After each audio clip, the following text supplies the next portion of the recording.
ಈ ಒಂದು ಕಾರವಾರದ ಹೃದಯ ಭಾಗದಲ್ಲಿರುವಂತಹ ಕೋರಬಾಯಿ ಸ್ಕೂಲು ಒಂದು ಕಡೆಗೆ ಹಿಂದೂ ಹೈಸ್ಕೂಲ್ ಅಂತ ಭಾಳ ಪುರಾತನವಾದಂಥ ಸ್ಕೂಲ್ಗಳು.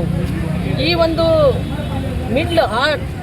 ಹಾಟಲ್ಲಿರುವಂಥ ಭಾಗದಲ್ಲಿ ಕಾರವಾರದಲ್ಲಿ ಈ ಒಂದು ಬಸ್ ಸ್ಟ್ಯಾಂಡ್ ಅನ್ನೋದು ಕಡವಾಡ ಕಡೆ ಆ ಹಳ್ಳಿ ಗ್ರಾಮಕ್ಕೆ ಹೋಗುವಂಥ ಕಡೆಗೆ ಈಗಾಗಲೇ ಇದೆ ಬಸ್ ಸ್ಟ್ಯಾಂಡು.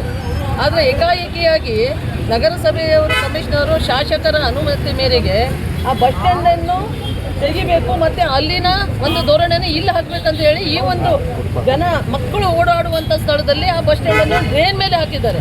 ಮೇಡಮ್ ಮುಂದೆ ನೋಡಿ, ಮಳೆಗಾಲದಲ್ಲಿ ದೊಡ್ಡದಾದ ಒಂದು ಡ್ರೈನ್ ಇನ್ನು ಕೆಳಗಡೆಯಿಂದ ಹೋಗ್ತದೆ. ಅದ್ರ ಮೇಲ್ಭಾಗದಲ್ಲಿ ಈ ಒಂದು ಬಸ್ ಸ್ಟ್ಯಾಂಡನ್ನು ಅವರು ಕಟ್ಟಲಿಕ್ಕೆ ಆತುರದಲ್ಲಿ ಯಾರಿಗೂ ವಿಶ್ವಾಸಕ್ಕೆ ತಗೊಳ್ಳದೆ ಆತುರದಲ್ಲಿ ಈ ಬಸ್ ಸ್ಟ್ಯಾಂಡನ್ನು ನಗರಸಭೆಯವರು ಕಟ್ತಾ ಇದ್ದಾರೆ ಶಾಸಕರ ಅನುಮತಿ ಮೇರೆಗೆ. ಈಗ ಶಾಸಕರು ಯಾಕೆ ಇದನ್ನು ಮಾಡ್ತಾ ಇದ್ದಾರೆ ಅಂತ ಯಾರಿಗೂ ಗೊತ್ತಿಲ್ಲ. ಆದರೆ ಶಾಸಕರ ನಮ್ಗೆ ಗೊತ್ತಿರೋ ಪ್ರಕಾರ ಊರು ಜನರು ಬೆಳಗಿಂದ ನಮ್ಮ ಮನೆಗೆ ಬಂದಾಗ ಶಾಸಕರ ಜಾಗ ಏನು ಒಳಗಡೆ ಇದೆ ಅಂತೆ 3 ಎಕರೆ ಜಮೀನು. ಗೀತಾಂಜಲಿ ಅಂತ ಥಿಯೇಟರ್ ಇತ್ತು, ಅದ್ರ ಹಿಂದ್ಗಡೆಗೆ ಶಾಸಕರ 3 ಗಂಟೆ ಜಾಗ ಇದೆ. 3 ಎಕರೆ ಜಾಗ ಇದೆ. ಆ ಜಾಗಕ್ಕೋಸ್ಕರ ಅಲ್ಲಿರುವಂಥ ಬಸ್ ಸ್ಟ್ಯಾಂಡನ್ನು ಅವರಿಗೆ ಹೋಗ್ಲಿಕ್ಕೆ ರೋಡ್ ಇಲ್ಲ.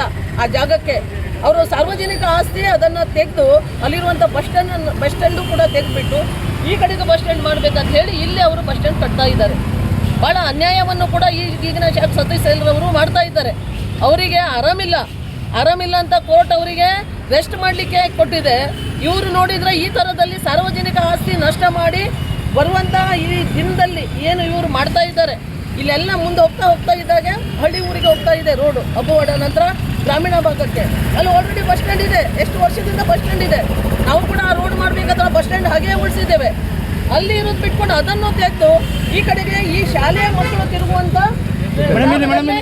ಫುಟ್ಪಾತ್ ಮೇಲೆ ಅದು ಬಸ್ ಸ್ಟ್ಯಾಂಡನ್ನು ಕಟ್ಟಿದ್ದಾರೆ. ಭಾಳ ಅನ್ಯಾಯ ಮಾಡ್ತಾ ಇದ್ದಾರೆ. ನಾವು ಈಗ ನಗರಸಭೆಯ ಕಮಿಷನರಿಗೆ ಕರೆದುಬಿಟ್ಟು ಇದನ್ನು ತೆಗಿಬೇಕಂತ ವಾರ್ನ್ ಮಾಡಿದ್ದೇವೆ. ಇಡೀ ಕಾರವಾರದ ಜನತೆ ಇಡೀ ಶ್ರಾಪ ಹಾಕ್ತಾ ಇದ್ದಾರೆ. ಎಲ್ಲಿ ಮಾಡಬೇಕು ಅವ್ರು ಮಾಡಬೇಕು, ಅದನ್ನು ಬಿಟ್ಕೊಂಡು ಎಲ್ಲೆಲ್ಲಿ ಕೂಡ ಮಾಡಬಾರ್ದು ಅಂತ ತಾಕೀತು ಕೂಡ ಕೊಟ್ಟಿದ್ದಾರೆ. ಇವತ್ತು ನಾವು ಕೂಡ ಅವರಿಗೆ ಸಂಬಂಧಿಸಿ ಹೇಳಿದ್ದೇವೆ. ಅವರು ವೈಯಕ್ತಿಕ ಲಾಭನೇ ಎಲ್ಲ ಹೋದಲು ವೈಯಕ್ತಿಕ ಲಾಭದ ಸಲುವಾಗಿನೇ. ಇದು ಹೈವೇ, ಕಾರವಾರದಿಂದ ಹೋಗುವಂಥ ಹೈವೇ. ದೊಡ್ಡ ಗಾಡಿಗಳು ಬರ್ತವೆ. ಮಕ್ಕಳು ಎಲ್ಲಿಂದ ಹೋಗಬೇಕು ಪಾಪ? ಇಲ್ಲಿಂದ ಈ ಶಾಲೆಯಿಂದ ಮಕ್ಕಳು ಬುಕ್ಕೆಲ್ಲ ತರಲಿಕ್ಕೆ ಈ ಫುಟ್ಪಾತ್ ಮೇಲಿಂದನೇ ಆ ಕಡೆ ಹೋಗ್ತಾ ಇದ್ದಾರೆ. ಅದನ್ನು ಅಡ್ಡ ಕಟ್ಟಿಕೊಂಡು ಈ ರೀತಿಯಲ್ಲಿ ಅಡ್ಡ ಮಾಡ್ತಾ ಇದ್ದಾರೆ ನಗರಸಭೆಯವರು. ಅದನ್ನು ಕೂಡಲೇ ತೆಗಿಬೇಕಂತ ವಾರ್ನ್ ಮಾಡಿದ್ದೇವೆ ನಾವು.